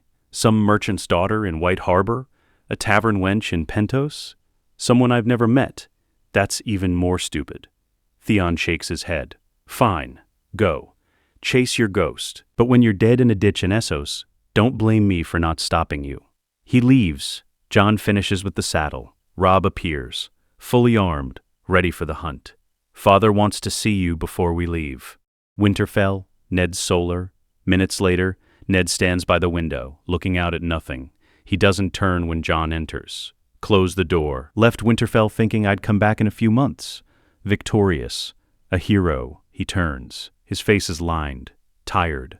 I came back with my sister's bones and her son, and a lie I've carried for 15 years. And I've regretted every moment of that war. Every death. Every choice. Every compromise. Aren't you? Ned's voice is sharp. You're sailing east to claim a Targaryen girl. To fulfill a pact that could make you a king. That is war, Jon. Maybe not with swords, but with blood and thrones and dragons. And once you start, you can't stop. Can't come home, can't undo it. I know. Do you? Do you really? Ned approaches. Because I need you to understand what you're giving up. Winterfell, the North, your brothers, your sisters, Ghost. Everything. Once you board that ship, Jon Snow dies. And whoever comes back, if anyone comes back, won't be the boy I raised. Jon's hand moves to the ring under his shirt. I'm not the boy you raised. I'm the secret you kept. The lie you told. And I'm tired of being a lie. I want to be something real. Even if it destroys me. Ned is quiet for a long moment. Then he reaches into his desk, pulls out a leather pouch, heavy, clinking. 500 gold dragons, enough to buy a fleet, or an army, or a grave. He hands it to Jon. Lord Manderley has a ship waiting. The Winter Rose. The captain knows to take you to Pentos, to Illyrio Mopatis' manse. From there, he stops. From there, you're on your own. Jon takes the pouch. The weight is staggering.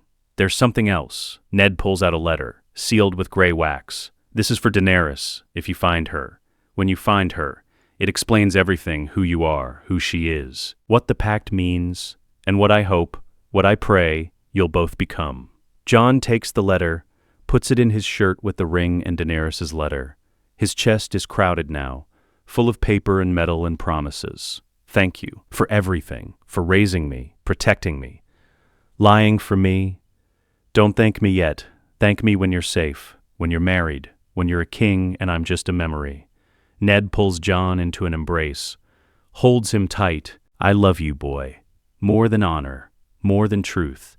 And if I never see you again, know that I'm proud of who you are, who you'll become. Jon's eyes burn. He doesn't cry, can't cry. He just holds his father and memorizes the feeling. The smell of leather and steel, the roughness of Ned's beard, the strength in his arms. Then he pulls away. I have to go. The hunt. Say goodbye to your mother, then ride, and don't look back. Jon nods, turns to leave.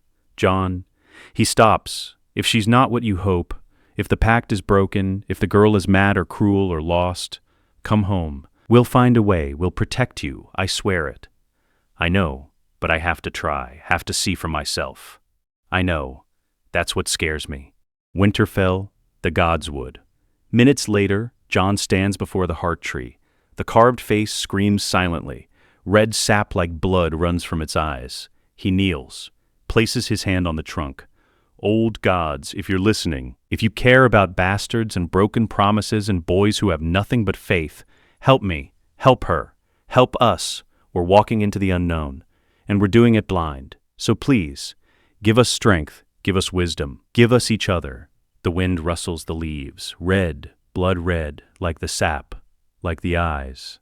Jon stands, turns to leave. Arya is there, 9 years old, wild hair, dirty face, needle, her practice sword in hand. You're leaving. Not a question, a statement. How did you know? You get quiet when you're planning something, like you're already gone. She approaches. Where are you going? East? To fight? To find someone? A girl? Jon almost smiles. Yes. Is she pretty? I don't know. I've never seen her. Arya scrunches her nose. That's stupid. How can you love someone you've never seen? I don't love her, not yet. But I'm promised to her, and I keep my promises. Then, will you come back? I don't know. That's not an answer. It's the only one I have. Arya launches herself at him, hugs him tight. I'll miss you. You're the only one who doesn't treat me like I'm made of glass. Jon hugs her back. You're not made of glass. You're made of steel, northern steel. Don't let anyone tell you different. Wipes her eyes. When you find your girl, tell her she's lucky. Tell her if she hurts you, I'll sail east and stick her with the pointy end. Jon laughs. It's genuine, warm. I'll tell her. Arya runs, disappears into the trees. Gone. Jon stands alone in the godswood. Ghost appears. Silent. The direwolf presses against Jon's leg. Time to go, boy. Time to leave. They walk to the stables. Robb is already mounted. Theon too. A dozen other men, horses stamping, hounds barking. Jon mounts his mare. Ghost sits, watching. Robb looks at him. Ready? No. But I'm going anyway. They ride. Through the gates. Through the winter town, into the forest. Behind them, Winterfell grows smaller, distant, a memory waiting to fade. Jon doesn't look back. Can't look back. If he does, he'll turn around. Ride home. Give up. And he can't give up. Not now. Not when she's waiting. So he rides east, toward White Harbor, toward the sea, toward Daenerys. Ghost howls, once, long, mournful, then silence. King's Landing, the Red Keep, 1 month later. Ned Stark stands in the throne room. King Robert sits on the Iron Throne, drunk, furious. Hand of the King. That's what you are now, Ned, my right hand. My brother, my most trusted advisor. Robert leans forward. So tell me, where is your nephew? Where is Jon Snow? Ned's face is stone. I don't know, your grace. Liar, you sent him away. During the hunt, he vanished. And now my spies tell me a ship called the Winter Rose left White Harbor 3 weeks ago, heading east, toward the free cities. Robert stands, descends the steps. What is he doing in Essos, Ned? I don't know. Liar, Robert's roar echoes. You think I'm stupid? You think I don't know what a Targaryen prince would do in Essos? He's going to find her, the dragon girl, Daenerys, and he's going to marry her, and together they'll raise an army and sail west and take my throne. Jon is 15 years old. He has no army, no dragons, no throne. He's just a boy. He's Rhaegar's son, and you let him escape. Robert grabs Ned's collar. I should execute you, right here, right now, for treason. Then do it, but it won't bring Jon back, won't stop what's already begun. Robert shoves him away, paces. Find him, send assassins, spies, whatever it takes. I want that boy dead. I want the girl dead. I want every last Targaryen wiped from the earth. Robert, that's an order. From your king. Or are you refusing? Ned meets his eyes. I won't send assassins after children. Then you're not the hand I need. Robert climbs back to the throne. Sits. You have 1 month. Find Jon Snow, bring him back. Or I'll send men who will. And they won't be as merciful as you hope. Ned bows, stiff, formal, as you command, your grace. He leaves the throne room. His hands shake. His heart pounds. In the corridor, Varys appears. Silent, smiling. Lord Stark. A moment? Not now, Varys. It concerns your nephew, the boy sailing to Pentos. The boy Robert wants dead. Ned stops. Turns. What do you know? I know the ship docked in Pentos 2 days ago. I know Jon Snow met with Illyrio Mopatis. I know the girl, Daenerys, is alive, beautiful, unmarried, and very, very interested in meeting her promised wolf. How do you... I have little birds everywhere, Lord Stark, even in Essos, even in places no one should be able to reach. Varys steps closer, and I'll tell you something else, something Robert doesn't know, something the realm doesn't know. The girl has 3 dragon eggs, gifts from Illyrio, dead things, fossils, but still, dragons. And if Jon Snow is who you say he is, if he's truly Rhaegar's son, Varys smiles. Well, the dragons always loved the Targaryens. Who's to say they won't love him too? Ned's blood runs cold. You're saying... I'm saying your nephew just became the most dangerous person in the world. And Robert knows it. And that's why he wants him dead. Varys turns to leave. Send word to Jon, Lord Stark. Tell him to be careful. Tell him to trust no one. Tell him that kings and spiders are watching and waiting. He vanishes into the shadows.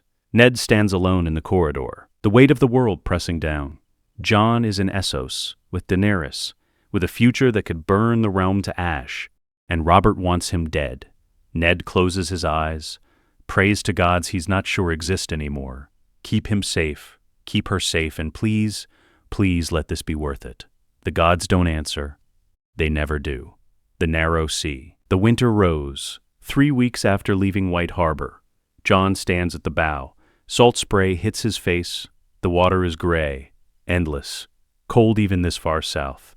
He hasn't slept properly in weeks. Every time he closes his eyes, he sees Winterfell burning, sees Ned on a scaffold, sees Ghost howling at empty gates. The captain approaches, grizzled, one-eyed, Manderley's man through and through. We'll make Pentos by tomorrow, if the wind holds. Tomorrow.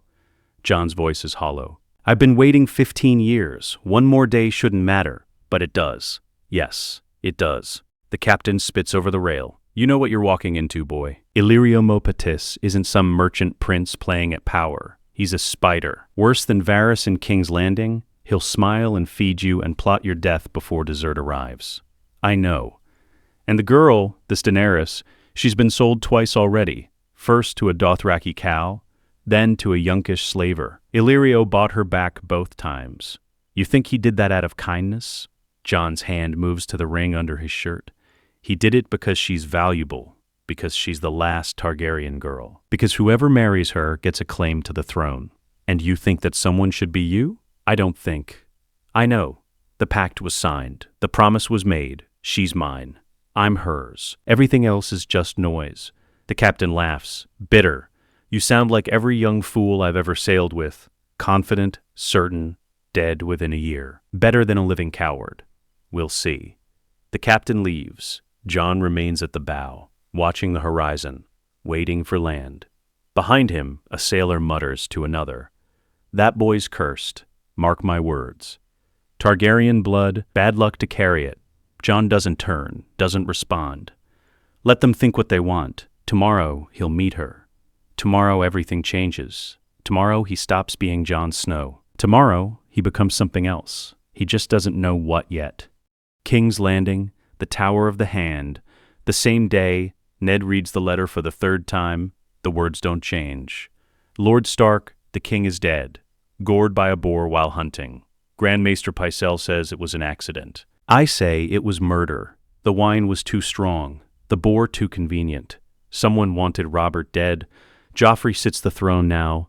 Cersei rules through him, and they know about Jon. They know he sailed east. Cersei has called for his head. For yours. For anyone who helped him. You need to leave. Tonight, take your daughters and run before they come for you. Littlefinger, Ned sets the letter down. His hands are steady. He expected this, knew it was coming. But knowing doesn't make it easier. A knock at the door. Hard. Urgent. Lord Stark. Open by order of the Queen Regent. Ned stands, buckles his sword belt. Ice's weight is familiar. Comforting. The door splinters, gold cloaks pour in, 20 of them, swords drawn. Janos Slynt leads them, commander of the city watch. Cersei's creature, Eddard Stark, you are under arrest for treason. Ned doesn't draw his sword. On what charge? Conspiring with enemies of the crown, sending your bastard, your Targaryen bastard, to Essos to raise an army, plotting to overthrow King Joffrey. Slynt grins. Did you think the crown wouldn't notice? Wouldn't have spies in White Harbor, in Pentos? I sent my nephew away to protect him. That's not treason. You sent Rhaegar Targaryen's son to marry Rhaegar Targaryen's daughter. That's not protection, that's war. Slynt gestures. Take him. If he resists, kill him. The gold cloaks advance. Ned's hand moves to Ice's hilt, then stops. If he fights, he dies. His daughters die. House Stark burns. If he surrenders, there's a chance. A slim one, but a chance. He releases the sword, raises his hands. I submit. But my daughters are innocent. They know nothing. The queen will decide their fate, not you. They bind his wrists, drag him from the room, down the stairs, through the courtyard. People watch. Servants, lords, knights. No one moves to help. No one dares. Sansa sees from a window, screams. Arya tries to run to him. Septa Mordain holds her back. Ned meets Sansa's eyes, mouths one word. Survive. Then he's thrown into a wagon. Black iron bars. Straw on the floor reeking of piss and blood. The wagon rolls. Through the streets of King's Landing, people throw rotten fruit, spit, curse. Traitor, Stark scum, should have died with your sister. Ned closes his eyes, breathes, thinks. Jon is in Pentos now, or will be soon. He's safe. Beyond Robert's reach, beyond Cersei's reach. That's what matters. That's all that matters. The wagon stops. The Red Keep looms, dark, terrible. They drag Ned out. Down, down, down into the black cells. The door slams. The darkness is absolute. Ned sits in the filth, listens to the rats, waits, for trial, for execution, for whatever comes next. But at least Jon is free. At least Jon has a future, even if Ned doesn't. The narrow sea, the winter rose. That night, Jon dreams. He's in Winterfell, the crypts, standing before Lyanna's statue, but she's not stone. She's flesh, alive, smiling. Mother, or should I call you Aegon? That's your real name, you know. The name Rhaegar gave you. I don't care about names. I just want to know. Did you love him? Did you choose him? Or is that a lie too? Lyanna's smile is sad. I loved him more than breath, more than honor, more than my own family. And yes, I chose him every day, every moment, even when I knew it would destroy everything. Was it worth it? Ask me when you meet her, when you hold her, when you understand what it means to burn for someone. Lyanna touches his face. You're afraid? Afraid she won't want you, won't love you, won't be what you hope. Yes, good. Fear means you care, means you're human. The day you stop being afraid is the day you become a monster.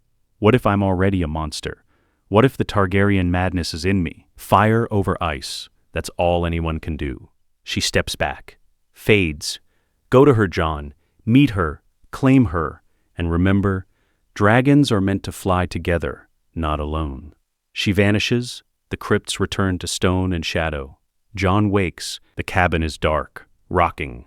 The ship creaks and groans. He touches the ring under his shirt, whispers, tomorrow I'll meet you. Tomorrow I'll know if this was all worth it. The sea answers with waves and wind and endless gray. Pentos, Illyrio Mopatis' manse. The next morning, Jon stands at the gates, massive, iron, topped with spikes. The captain stands beside him. Last chance to turn back. No. Stubborn fool. Yes. The gates open. A servant appears, bald, perfumed, smiling. Lord Snow, we've been expecting you. Master Illyrio awaits. As does the princess. Jon's heart stops. She's here. She's real. She's waiting. He follows the servant through gardens, fountains, statues. Everything drips with wealth, with excess, with corruption masquerading as beauty. They reach a courtyard. Illyrio sits on a marble bench, fat, oiled beard, eyes sharp as broken glass. Jon Snow, or should I say, Aegon Targaryen, welcome, welcome to Pentos. Welcome to your future. Jon doesn't bow. Where is she? Direct. I like that. No courtly nonsense. No games. Illyrio gestures. She's in the garden. Through that arch. Waiting. She's been waiting all morning. Refused breakfast. Refused to sit. Just paced and worried and clutched that ring you sent. I didn't send the ring. My uncle did. 15 years ago. Details. Illyrio waves his hand. Go. Meet her. But Jon, a word of advice. She's been hurt, used, betrayed. Her brother tried to sell her 3 times. Men have touched her who shouldn't have. So be gentle, be kind, or I'll have you castrated and fed to the dogs. Understood. Good, now go, before she wears a path in my tiles. Jon walks. Through the arch, into the garden, and stops. She's there, standing by a fountain, silver blonde hair loose down her back, purple eyes like winter twilight's, wearing a simple dress, white, no jewelry except the ring. On a chain around her neck, Rhaegar's ring, 3-headed dragon, ruby gleaming. She turns, sees him. Time stops. They stare at each other, 15 years of promises, 15 years of waiting, 15 years of faith. Daenerys speaks first. Her voice is soft, accented, unsure. Are you him? The White Wolf? Jon can't speak, can't breathe, can only nod. Prove it. Show me the ring, the one Lord Stark sent. Jon pulls out his ring, the twin to hers, silver and ruby, dragon and fire. Daenerys' eyes fill with tears. You're real. You're actually real. I thought you were a story, a dream, something I made up to survive. I thought the same about you. They stand 10 feet apart. Neither moves. Neither knows what to do. Finally, Daenerys laughs. It's shaky, broken, beautiful. This is absurd. We're promised to each other, betrothed since we were babies, and we're standing here like strangers. We are strangers. I know, but we don't have to be. She takes a step forward. Tell me something true, something real, so I know you're not another lie. Jon thinks. Then, I'm terrified. I crossed the narrow sea to meet you, left everything, my family, my home, my direwolf, and now I'm here and I don't know what to say. Don't know how to be what you need, so I'm just terrified. Daenerys smiles, real, genuine. Good. I'm terrified too. I've been waiting 15 years for a prince I've never met, built you up in my head, made you perfect, brave, strong. Everything my brother wasn't, and now you're here and you're... She stops. You're just a boy, like me, just a girl. Both of us scared and lost and trying to survive. For you? I don't know, but I want to find out. She closes the distance, stands before him, reaches up, touches his face. Her fingers are warm, gentle, real. Hello, Jon Snow. I'm Daenerys Targaryen, your betrothed. Your dragon, your future, if you'll have me. Jon's hand covers hers. Hello, Daenerys Targaryen. I'm Jon Snow, your wolf, your promise, your... He stops. You're whatever you need me to be. She laughs again. That's the stupidest thing anyone's ever said to me. I'm not good with words. Then don't use words. She kisses him. Soft, brief, a promise more than passion. When she pulls away, her eyes are bright. There. Now we're not strangers. Now we're betrothed. Yes, betrothed. Promised. Bound. She takes his hand. Come, we have 15 years to catch up on, and a world to burn if we choose. They walk, hand in hand, through the garden, into the future. Behind them, Illyrio watches from a window, smiling. And so it begins, he whispers. The dragon and the wolf, fire and ice. The realm will never be the same. He's right. It won't. Pentos, Illyrio's garden. Moments after the kiss, they sit on a marble bench, not touching, not quite, just close enough that Jon can smell her. Lavender and smoke and something else. Something wild. Daenerys speaks first. Tell me about the north, about Winterfell. I've only heard stories. Snow and ice and castles carved from frozen stone. It's cold. Always cold. Even in summer you can feel winter waiting. The walls are thick, gray, strong enough to hold back anything. Jon pauses. Except lies. The walls never kept those out. What lies? Your brother, Rhaegar, did he ever talk about me? Before he died? Daenerys shakes her head. I never knew him. He died at the Trident before I was born. All I have are stories. Sir Willem said he was kind. Gentle, loved music more than war. My brother Viserys said he was weak. Said that's why he lost. He wasn't weak. He was human. He fell in love. That's not weakness. He said love is for fools. That duty and power are all that matter. Where is Viserys now? Daenerys' face hardens. Dead. I killed him 3 months ago. He tried to sell me again. To a Myronese slaver this time. Said I was worth 50 ships and 10,000 unsullied. When I refused, he drew his sword. Tried to force me. So She stops. Her hands shake. I took the sword from him, and I drove it through his heart. Watched him bleed out on Illyrio's floor. Watched him realize that his little sister wasn't weak. Wasn't a tool. Wasn't his to sell. And not at all. She looks at Jon. Does that make me mad? Like my father? Like the Targaryen curse everyone whispers about? No, it makes you a survivor. There's a difference. Is there? My father burned men alive, heard them scream and laughed. What if I'm like him? What if the madness is waiting? What if one day I wake up and then I'll stop you. I'll remind you who you are, what you've survived. And if that doesn't work, I'll do what needs to be done, because that's what family does. We save each other, or we end each other. Whichever is kinder. Daenerys stares at him, then laughs. It's sharp, disbelieving. You just met me, you don't know me, and you're already promising to kill me if I go mad? I'm promising honesty. That's more than anyone else has given you, isn't it? She's quiet for a long moment. Yes, it is. They sit in silence. The fountain burbles. Birds sing. The sun is warm, foreign, nothing like the north. Jon breaks the silence. Illyrio said men have hurt you, touched you. Is that true? Daenerys' jaw tightens. Yes. I'll kill them. All of them. Just give me names. They're already dead. Viserys killed some. I killed the others. There's no one left to punish except ghosts. She pulls her hand away. But thank you for offering. Most men don't ask, they just assume they have the right to touch, to take, to own. I'm not most men, no. You're Jon Snow, the White Wolf, the boy who crossed the narrow sea for a promise. She turns to face him fully. Why? Why did you really come? The truth. Not the noble answer, not duty or honor or keeping your word. Why? A shadow. And you were the only thing that made me real, the only promise that said I mattered, that I was more than Ned Stark's shame. So I came because I needed you to be real, needed you to exist. Needed, he stops. I needed to not be alone anymore. Daenerys' eyes glisten.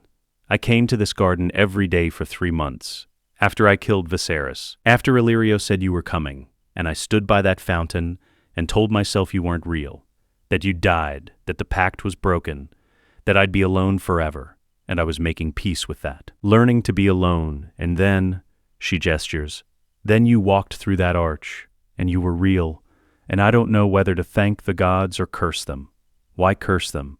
Because now I have hope, and hope is dangerous. Hope makes you vulnerable, makes you believe things might get better, and then when they don't, when they fall apart, it destroys you worse than if you'd never hoped at all. Then let's make a deal, a new pact, just between us. No blood, no witnesses, just words. What words? We'll hope together, and if it destroys us, at least we'll burn together, not alone. Daenerys studies his face, looking for lies, for false promises, for the cruelty she's learned to expect. She finds none. You're very strange, Jon Snow. You're stranger. Good. I'd hate to be ordinary. She squeezes his hand. Come, let me show you something. Pentos, Illyrio's manse, Daenerys' chambers. An hour later, the room is opulent. Silk everywhere, mirrors, gold fixtures. A bed large enough for 6 people. Daenerys ignores all of it, goes to a chest in the corner, unlocked. She opens it.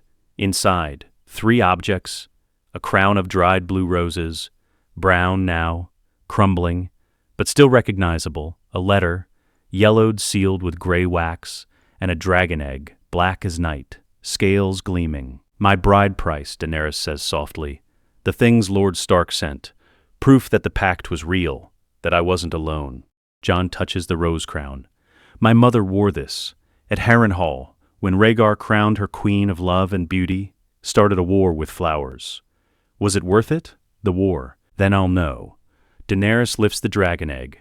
It's heavy, dead, fossilized. Illyrio gave me 2 others, said they were gifts, curiosities, pretty paperweights. But I think he hopes they'll hatch, thinks Targaryen blood might wake them. Can it? I don't know. They've been stoned for 100 years. Why would they wake now? She sets it down, picks up the letter. This is from your father, from Ned Stark. I've never opened it. I was afraid of what it might say, that the pact was void, that you weren't coming, that I was still alone. Open it now, together. She breaks the seal, unfolds the parchment. The handwriting is careful, formal. Ned's hand. To Daenerys of House Targaryen, if you are reading this, my nephew has found you. He has crossed the narrow sea, honored the pact, claimed his future. I write to tell you the truth your brother Viserys would never speak. The truth the realm buried with blood and lies. Rhaegar Targaryen did not rape Lyanna Stark. He loved her. She loved him. They married in secret, before the old gods, before witnesses who are now dead. And the boy, Jon, is their son, the true heir. The bridge between your houses. Robert Baratheon built his rebellion on a lie, killed Rhaegar for loving a woman who chose him freely, and the realm celebrated. Called it justice, called it victory. It was neither. It was tragedy. You and Jon are the children of that tragedy, born into a world that wants you dead, raised in exile and shadow, but you are also hope. You are the chance to heal the wound, to unite the dragon and the wolf, to end the cycle of blood. I ask only this. Be kind to each other. Be honest. Be better than the men who came before. And if you ever return to Westeros, if you ever claim the throne, remember that the North remembers. We remember promises. We remember honor. We remember family. You are family now. Both of you. Eddard Stark, Lord of Winterfell, Warden of the North. Daenerys' hands shake. Tears run down her face. He called me family. Me. The dragon girl, the enemy's daughter, he called me family. Ned Stark doesn't lie. Not about things that matter. Then we have to go back. Have to save him. Have to... Save him from what? Daenerys pulls out another letter, this one recent, sealed with a mockingbird. This arrived yesterday, from King's Landing, from a man named Littlefinger. He says your uncle is arrested, charged with treason, that Queen Cersei wants him executed, that we're too late to stop it. Jon reads the letter. Once, twice, his hands crush the parchment. No, no, no, no. His voice rises. He can't be. He's the hand of the king. He's a traitor in Cersei's eyes, because he protected you, because he sent you to me. Daenerys grips his arm. Jon, we have to go. We have to sail west, now, today, before they kill him. With what? We have no army, no ships, no... We have me, we have you, we have the blood of dragons and wolves. That's enough. It's suicide. We'll die before we reach King's Landing. Then we die trying. Daenerys' voice cracks. I've spent my whole life running, hiding, being sold and saved and sold again. I'm done running, done hiding. Your uncle gave me hope, called me family. I won't let him die for that. I can't. Jon looks at her, really looks. This girl, this woman, this dragon. She's trembling, crying, but her eyes are fire. Her voice is steel. She's serious. She'll sail west, fight an army, burn a kingdom, for Ned, for family, for a man she's never met who called her by her name instead of her title. If we do this, Jon says slowly, if we sail west, we'll start a war. A real war. Dragons against lions, fire against gold. Thousands will die. They'll die anyway. Cersei won't stop. Robert's brothers won't stop. The realm is broken. We might as well break it our way. You sound like your brother, like Rhaegar, ready to burn the world for love. Maybe I am. Is that so wrong? Jon thinks of Ned, in a cell, waiting for execution, waiting for a rescue that won't come unless Jon makes it come. He thinks of Winterfell, of Robb, of Arya, of everyone he left behind. He thinks of duty, of honor, of all the things Ned taught him. And he thinks of the girl standing before him. Silver hair, purple eyes, dragon blood and wolf promise. No, he says finally. It's not wrong. It's just dangerous. But everything worth doing is dangerous. Daenerys smiles, fierce, wild, beautiful. Then we're doing this? We're sailing west? We're saving your uncle and taking the throne and burning anyone who stands in our way? Yes, but not alone, not stupid. We need allies, ships, soldiers. Illyrio has those. He'll help. He has to. Why would he, in the idea of a Stark Targaryen alliance? And because if he doesn't help, I'll gut him like a fish and take what we need anyway. You're much more dangerous than you look, Jon Snow. I'm my mother's son. She started a war. I'm just finishing it. They stand close, not quite touching, but close enough that Jon can feel her warmth, her life, her fire.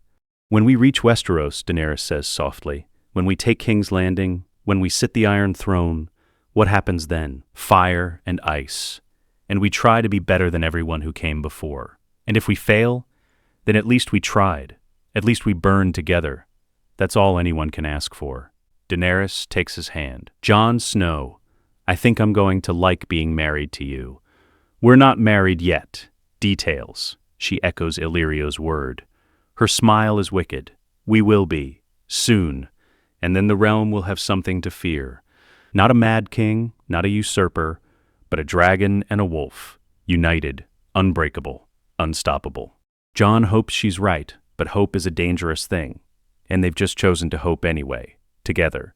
The world will burn. But at least they'll hold the torch, the Blackwater. Dawn. 3 months after Pentos, Jon stands at the bow of the Targaryen, Illyrio's flagship, black sails with a 3-headed dragon in red. Behind them, 40 ships, mercenaries, sellswords, second sons, stormcrows, men who fight for gold and glory and the promise of a new regime. Daenerys stands beside him, hair braided for war. Leather armor, a sword at her hip she's learning to use. On her shoulder, Drogon, the black dragon, small, barely the size of a cat, but growing, always growing. The other two, Rhaegal and Viserion circle overhead, green and gold, cream and gold, screaming, hunting. The eggs hatched 2 months ago. In fire, in blood, in something Jon still doesn't understand. Daenerys walked into a pyre, walked out with 3 dragons, unburnt, impossible, divine. She hasn't explained it. Jon hasn't asked some miracles are better left mysterious. There, Daenerys points. King's Landing, gray walls, the red keep like a wound against the sky. Smoke from a million cook fires, the smell of shit and fish and rot carried on the wind. It's ugly, Jon says. It's home. Or it will be once we burn out the infestation. A captain approaches, scarred face, missing teeth. Brown Ben Plum, leader of the Second Sons. My lady, my lord. The Lannister fleet is assembled in the bay. 50 warships. They know we're coming. Good, Daenerys says. Let them see what's coming. Let them prepare. It won't help. The dragons, they're still small. Can they? Watch. Daenerys raises her arm. Drogon launches. Rhaegal and Viserion follow. They dive toward the Lannister fleet, tiny shapes against the gray sky. Then, fire. Drogon's flame is black and red. Rhaegal's is orange and yellow. Viserion's is gold and white. 3 streams of heat and death hitting wood and canvas and men. Ships explode. Sailors scream and jump into the water where they drown in armor and terror. The Lannister fleet breaks. Ships scatter, flee, abandon formation. The dragons pursue, hunting, burning, killing. Brown Ben watches, swears quietly. I've seen a lot of war, but I've never seen that. Get used to it, Jon says. That's the future. Fire and blood. The Targaryen words, they're not just a motto. They're a promise. And what are the Stark words? That's a promise too. Jon draws his sword. Valyrian steel. Dark as smoke. The blade Robb gave him. Signal the fleet. We land at the Mudgate. Tell the men, anyone who surrenders lives. Anyone who fights dies. No exceptions. What about Cersei? Joffrey? They stand trial. For Ned Stark's imprisonment. For Robert's murder. For every crime they've committed. Then they die. Legally. The realm needs to see justice, not just vengeance. Brown Ben grins. You're an optimist. I like that. Most Targaryens I've served just wanted blood. I'm only half Targaryen. The better half. Brown Ben walks away, shouting orders. Daenerys touches Jon's arm. Are you ready for this? To attack the city where your uncle is imprisoned, where your sisters might be, and the realm keeps bleeding. We'll save him, I promise. Don't promise. Not yet. Promises break. Just fight. With me, beside me. And we'll see what happens. The fleet reaches the shore. Boats launch. Men wade through surf. The Mudgate stands closed. Gold cloaks line the walls. Crossbows, scorpions, burning pitch ready to pour. Jon is in the first boat. Daenerys beside him. Brown Ben. A dozen Second Sons. They hit the beach running. Crossbow bolts rain down. Jon's shield catches 3. A bolt hits the man beside him. Clean through the eye, he drops without a sound. Shields up, advance. Thick enough to stop a battering ram. Daenerys whistles. High. Sharp. Drogon descends. Claws rake the gate. Fire melts the iron bands. The wood catches. Burns. The gate collapses. Ash and smoke and screaming. Jon charges through. Sword high. For House Stark. For the north. The gold cloaks break. Run. Flee into the city streets. Jon doesn't pursue. Doesn't need to. The Second Sons flood through. The Stormcrows. Illyrio's mercenaries. Thousands of them. Taking the city block by block. To the Red Keep, Jon roars. Find Ned Stark. Bring him out alive. King's Landing. The Red Keep. Throne room. That afternoon. Joffrey sits on the Iron Throne. 13 years old. Cruel mouth. Pale face. Scared eyes. Cersei stands beside him. Golden hair. Beautiful. Furious, a goblet of wine in her hand that shakes slightly. Jaime Lannister guards the steps. Kingslayer. Finest swordsman in Westeros. One hand on his sword, watching the door. It explodes inward. Dragons. Fire. Smoke. Jon enters first. Blackened. Bloody. Alive. Behind him, Daenerys. Unburnt. Perfect, dragons circling her head like a crown of fire. Joffrey screams, "Kill them! Kill them all!" Jaime doesn't move, just looks at Jon. "You're Ned Stark's boy, the bastard. I'm Rhaegar Targaryen's son, the prince, and I'm here for my uncle. Has been for 3 months, waiting for a trial that will never come. Then I'll give him one, right here, right now." Jon points his sword at Cersei. "Cersei Lannister, you stand accused of murdering King Robert, of imprisoning his hand, of tyranny. How do you plead?" Cersei laughs. It's sharp, broken. "You think you can try me, a bastard and a dragon whore? You're nothing, less than nothing, and when my father arrives with his armies, you'll burn. Just like your grandfather burned. Just like all Targaryens burn. Your father is 300 miles away. By the time he arrives, the city will be mine. The throne will be mine, and you'll be ash." Daenerys steps forward. "You have one chance. Surrender, confess, face justice, or burn. Choose." Joffrey stands. "I choose to watch you die. Guards, guards!" The throne room is empty except for the Lannisters and their enemies. Jaime finally draws his sword. "I've killed one king. I can kill another, because he was going to burn the city. Burn everyone. You saved 500,000 lives. That makes you a hero, not a villain. So tell me, Sir Jaime, are you going to be a hero today? Or are you going to die defending a boy king who deserves nothing but a rope?" Jaime hesitates, looks at Cersei, at Joffrey, at the dragons circling above. "Jaime," Cersei pleads, "kill them. For me, for our son, for our family." "He's not my son," Jaime says quietly. "He's Robert's. Legally, that's what you told the realm, that's what you swore. You know the truth. You know he's ours. I know, and that's why I can't defend him, because defending him means admitting the lie, admitting the treason, admitting we destroyed the realm for our own pleasure." Jaime sheathes his sword, steps aside. "Do what you came to do. Just make it quick. He's still a boy. He doesn't deserve to suffer." Cersei's face goes white. "You're betraying me? After everything? After all these years? I'm saving you. From yourself. From this madness." Jaime looks at Jon. "Take them. Imprison them. Try them. Execute them if you must. But do it legally. Publicly. Show the realm you're better than Aerys. Better than Robert. Better than all of us." Jon nods. "Brown Ben. Take them. The black cells. Keep them separate. Keep them alive." Mercenaries flood in. "Grab Cersei, grab Joffrey," he screams. Thrashes, spits. "I'm the king! You can't do this! I'll have your heads, A mercenary gags him, drags him away. Cersei goes quietly. Just stares at Jaime, hate in her eyes. Pure, absolute. "I'll never forgive you." "I know." Jaime watches her go, then looks at Jon.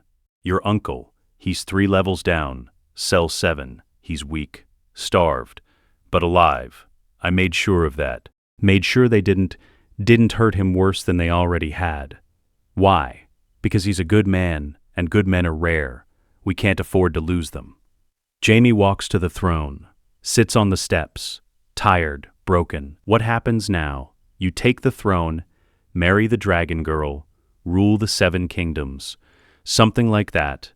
Then rule well, rule justly. Don't become what you're replacing. I'll try. That's all anyone can do. King's Landing, the black cells. An hour later, Jon descends. Torch in hand. The darkness is absolute. The smell is death and rot and despair. Cell 7. Iron bars. Rusted. Old. Ned Stark lies on stone. Too thin, too pale. Beard gray. Face carved by suffering. Jon's voice breaks. "Uncle. Father, Ned." Ned's eyes open, slowly, like waking from death. "Jon, is that you, or am I dead? You're alive. We're here. Daenerys and I, we took the city. Cersei is arrested. Joffrey too. You're safe." Ned sits up, slowly, painfully. "You came back. You brought an army. I brought a girl, and 3 dragons. The army followed." Ned laughs. "It's weak, cracked. Dragons, gods. I thought I'd never see you again. Thought you'd stay in Essos. Stay safe. I couldn't. Not while you were here. Not while you were dying for me." Jon unlocks the cell. Helps Ned stand. "Can you walk?" "I think so. Maybe. if you help. Step by step, out of darkness into light. Daenerys waits at the top, silver hair, purple eyes, dragons at her feet. Ned stares. You're real. You're Daenerys, and you're Eddard Stark, the man who called me family. Thank you for that, for everything. Ned looks at Jon, at Daenerys, at the dragons. What have you done, boy? What have you started? What you started 15 years ago, when you signed the pact, when you promised me a future. Jon helps Ned toward the throne room. We're taking the throne, we're ruling together, we're ending the cycle, and we're doing it because you believed we could. I believed you'd survive, not conquer. Sometimes survival requires conquest. They reach the throne room. The Iron Throne sits empty, waiting. Daenerys looks at it, then at Jon. Together, dragon and wolf, fire and ice. The realm has new rulers, and the long night can finally begin to end. King's Landing, the great sept of Baelor. 1 month after the siege, Jon stands before the High Septon. The sept is packed. Every lord who survived the war, every lady, every knight worth naming. Northern banners beside southern, Darrell wolves and dragons, sharing space with lions and roses and krakens. Ned sits in the first row, still thin, still recovering, but alive. Beside him, Robb. He rode south with 20,000 Northmen the moment he heard. Arrived 3 weeks too late for the battle, just in time for the coronation. Arya sits beside Robb, Sansa beside Arya, both recovered from Cersei's custody, both staring at Jon like he's a stranger wearing their brother's face. The High Septon raises his hands. We gather to crown a king, to restore the rightful line, to heal the realm's wounds with fire and ice, dragon and wolf, the blood of Aegon the Conqueror and the blood of the first men united at last. He places a crown on Jon's head. Not gold, not jewels, dragon glass and iron, black volcanic glass shaped into a circlet, northern iron forged into wolves, simple, brutal, honest. I name you Aegon, 6th of his name, King of the Andals, the Rhoynar, and the First Men, Lord of the Seven Kingdoms, Protector of the Realm. The sept erupts, half cheering, half silent. No one sure what comes next. Jon doesn't sit, doesn't smile, just turns to Daenerys. She stands beside him, silver hair loose, a crown of her own, Valyrian steel shaped into 3 dragon heads, a gift from Illyrio, old, ancient, worn by Aegon the Conqueror's queens. The High Septon hesitates. My lady, queen, Daenerys corrects. Her voice carries, not lady, not consort, queen, equal, or this coronation ends here. The Septon looks to Jon. Jon nods. Very well. I name you Daenerys, first of her name, Queen of the Andals, the Rhoynar and the First Men, Lady of the Seven Kingdoms, Protector of the Realm. More eruption, more confusion, 2 monarchs, equal power, equal rule. The realm has never seen this, never imagined it. Jon speaks. His voice cuts through the noise. The 7 kingdoms are broken, torn by war, by lies, by men who took power and used it to crush anyone weaker. That ends today. The Queen and I rule together, not above you, not separate from you, with you, for you. And the first thing we do, he gestures to the doors, bring them in. Guards enter, leading 3 prisoners in chains. Cersei Lannister, face gaunt, hair shorn, proud still, defiant. Joffrey Baratheon, crying, shaking, a boy facing consequences for the first time in his life. Grand Maester Pycelle, ancient, wheezing, terrified. These 3 stand accused, Jon says. Cersei Lannister, murder of King Robert, tyranny, treason. Joffrey Baratheon, false kingship, cruelty, unlawful imprisonment of Lord Eddard Stark. Grand Maester Pycelle, conspiracy, lies, serving Lannister interests instead of the realm. The High Septon clears his throat. Your Grace, the faith believes in mercy, in forgiveness, perhaps. The faith can believe what it wants, Daenerys says. But justice isn't negotiable. These 3 destroyed lives, broke families, nearly killed one of the few good men left in Westeros. She looks at Ned. Lord Stark, you were their prisoner, their victim. What sentence do you demand? Ned stands. Slowly. Every eye on him. I demand nothing. I'm not a judge, not an executioner, not a king. I'm just a man who survived because his nephew loved him enough to cross the world." He looks at Cersei. "But I'll say this. Mercy without justice is cowardice, and justice without mercy is tyranny. So give them both. Let them live, but let them live with nothing. No power, no titles, no comfort. Send them to the wall, to the Night's Watch. Let them spend the rest of their days serving the realm they tried to destroy." Cersei laughs. "It's bitter, broken. The wall?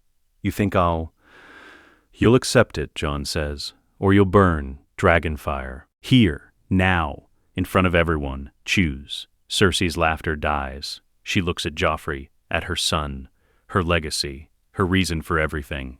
"The wall," she whispers. "We'll take the wall. Take them north. Give them to the Night's Watch. Let them freeze. Let them suffer. Let them remember that power without honor is nothing." The guards drag them away, Joffrey screaming, Cersei silent.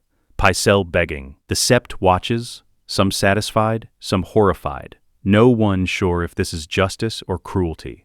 Jon doesn't care. He turns to the crowd. The old regime is dead. The new one begins now. And the first law is simple. No more secrets. No more lies. No more children punished for their parents' crimes. The realm moves forward. Together. Or it doesn't move at all. King's Landing, the Red Keep. That night, Jon and Daenerys stand on the balcony. The city sprawls below. Torches. Cook fires. Life continuing despite everything. Daenerys leans against the railing. "Do you think we did the right thing, sending them to the wall instead of executing them? I don't know. Ask me in 10 years after we see if it works. You're terrible at certainty. I'm terrible at a lot of things. Ruling, politics, speeches. I'm a bastard pretending to be a king. You're not pretending. You are a king, whether you want to be or not." She takes his hand. "And you're not alone. You have me. You have Ned. You have the North, the dragons. That's more than most kings start with." Is it enough? It has to be. They stand in silence. The wind is warm, southern, strange. Jon speaks quietly. In the north, they say winter is coming. It's not just a warning, it's a promise. That cold is inevitable. That darkness returns. That death waits for everyone. Cheerful. Honest. And the thing about winter, he looks at her. The thing about winter is that it passes, spring comes, life returns, the wheel turns, always. What are you saying? I'm saying we're winter. We came, we brought cold and fire and death. We broke the realm. But now we have to be spring. We have to rebuild, replant, give life instead of taking it. Daenerys smiles. You're a poet, a terrible one, but a poet. I'm a wolf trying to be a dragon. No. You're a wolf and a dragon. Both. That's what makes you dangerous. She pulls him close. Kiss me, Your Grace. Before someone interrupts with news of another crisis, Jon kisses her. Soft, then deeper, her hands in his hair, his arms around her waist. For a moment, they're not king and queen, not dragon and wolf, not symbols or legends or hopes. Just Jon, just Daenerys, just two people who cross the world to find each other. The door opens, they break apart. Tyrion Lannister enters, wine cup in hand, grinning. Pardon the intrusion, Your Graces, but the small council awaits. And by awaits, I mean they're arguing loudly about grain taxes and who gets to sit where. I'm enjoying watching them squabble without royal supervision. It's like children fighting over toys. Tyrion leaves. Jon and Daenerys look at each other. Ready to rule? She asks. No, but I'm doing it anyway. King's Landing, the small council chamber. Minutes later. The table is full. Ned Stark, Hand of the King, still recovering but present. Necessary. Tyrion Lannister, master of coin, smarter than anyone else in the room and knowing it. Davos Seaworth, master of ships, a smuggler turned lord, honest, loyal, useful. Samwell Tarly, Grand Maester, young, nervous, brilliant. Appointed because Pycelle's replacement needed to be someone who couldn't be bought. Brienne of Tarth, Lord Commander of the Kingsguard. Tall, scarred, honorable to a fault. Wyman Manderley, Master of Whispers, the fat lord who helped Jon escape, who kept the secret, who earned his place through loyalty, not cunning. Jon and Daenerys sit at the head. Equal seats, equal power. Tyrion speaks first. Your Graces, The treasury is empty. Robert spent it on tournaments and whores. Cersei spent it on bribes and gold cloaks. We have enough coin for 3 months, maybe 4. Then we start starving. Borrow from the Iron Bank, Daenerys says. They're hesitant. They backed Stannis. He lost. Now they're reconsidering who to support. Then we go to Braavos, in person, with dragons, and we convince them. Davos coughs. The dragons might scare them more than convince them, Your Grace. Good. Fear and respect are cousins. They'll lend us what we need. Ned speaks next. The north is secure. Robb holds Winterfell. The lords have bent the knee. But the south, the Reach, the Stormlands, Dorne, they're watching, waiting, testing. They need to see strength, stability, as they'll see the Targaryen and Stark lines united. That should be enough. And if it's not, then we'll deal with it, one rebellion at a time. Sam raises his hand, timid, uncertain. Your Graces, there's something else. Something the Maesters have been tracking. Reports from the wall. The Night's Watch, they say. He swallows. They say the dead are moving, that something is coming, something cold. The room goes silent. Jon's jaw tightens. The White Walkers, but the reports are consistent, and Lord Commander Mormont sent 3 ravens, all saying the same thing. Winter is coming, the real winter. The long night. Daenerys looks at Jon. Is this real, or is this? It's real. The North has known for generations. We didn't think it would happen now. Not yet. How long do we have? I don't know. Years, maybe less. But it's coming. And when it does, the 7 kingdoms need to be united. Ready, or we all die. Tyrion drinks deeply. Wonderful. We just fought a war, took the throne, and now we have to fight the dead. I knew this job would be terrible, but this is excessive. Can you kill them? Daenerys asks Jon. The White Walkers, the dead? Fire, dragon glass, Valyrian steel, those work. Everything else, Jon shakes his head, everything else just delays them. Then we prepare. We mine dragon glass, we forge weapons, we build armies, and when they come, we're ready. The realm has been at war for a year. The people are tired, hungry, scared. Before we can ask them to fight the dead, we need to give them hope. Give them something worth fighting for. She nods. Then we give them spring, Jon says. We rebuild, replant, restore. We give them a reason to believe tomorrow will be better than today. And when winter comes, when the real winter comes, we'll face it together. 7 kingdoms, 1 realm, 1 purpose. The council murmurs agreement. Ned smiles. It's small, tired, proud. You sound like a king. I sound like you. That's all I know how to do. King's Landing, the Godswood, that night. Jon kneels before a weirwood tree. Not a heart tree, those only grow in the north. But a weirwood nonetheless. White bark, red leaves. A carved face watching. Daenerys sits beside him. What are you doing? Praying. Or trying to. I'm not sure the gods listen to kings. What are you praying for? That we don't fail, that we're strong enough, that when winter comes we're ready. He looks at her. That we don't become what we replaced. That we stay, he stops. That we stay us. Daenerys takes his hand. We will. Because we have each other? Because we remember what it was like to be powerless, to be afraid, to be alone, and we'll never let anyone feel that way if we can stop it. The leaves rustle. The night is warm, but Jon feels the cold coming. Distant, inevitable, patient. Winter is coming, but so is spring, and fire, and ice, and hope. Jon Snow, Aegon Targaryen, king of the 7 kingdoms, stands, helps Daenerys to her feet. Come, we have a realm to save, a night to prepare for, a future to build. Hand in hand, dragon and wolf, fire and ice, king and queen. Behind them the weirwood watches. The old gods bear witness, the pact is fulfilled, the promise kept. The wheel broken, and the realm broken, bleeding, barely standing, has a chance. Not certainty, not salvation, not happily ever after, just a chance. And sometimes a chance is enough. Epilogue, Winterfell. 10 years later, 309 AC. Jon stands in the Godswood. Older, scarred, tired, but alive. Beside him, Daenerys, silver hair streaked with gray, laugh lines around her eyes, still beautiful, still fierce, in her arms, a child, 2 years old, dark hair, purple eyes, dragon and wolf, fire and ice. What should we name him? Daenerys asks. Jon looks at the heart tree, at the carved face, at the red leaves falling like blood. Rhaegar, after his grandfather, and Eddard after mine. Rhaegar Eddard. It's a terrible name. All Targaryen names are terrible. That's tradition. Daenerys laughs. The child laughs too. Not understanding, just happy. Ghost emerges from the trees. Ancient now, gray muzzle. Slow gait, but alive, still alive. Jon kneels, lets the direwolf sniff the child. Ghost licks the boy's face. The child squeals.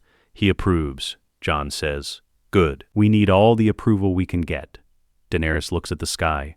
The north is secure, the south is stable. The White Walkers are defeated. The long night is over. We did it, Jon. We actually did it. We survived. That's all. Survival isn't victory. It is when you're us. Jon stands, takes his wife's hand, his son in her arms, his direwolf at his side. They walk through Winterfell, through the yard where he trained, through the hall where he ate at the bastard's table, through the gates that he thought he'd never see again, the North remembers. And Jon Snow, Aegon Targaryen, the White Wolf, the Dragon King, the boy who became legend, remembers too. Remembers the pact signed in blood, the promise kept in fire, the future built on ash and hope, and the love of two people who refused to give up. Winter came. Spring followed. And the wheel, the great wheel of crowns and thrones and blood and fire, turned. Not broken, not destroyed, just turned. Towards something better. Something worth fighting for. Something worth living for. The end and the beginning. Always both. Forever. Let us know what you'd like to see next. The end.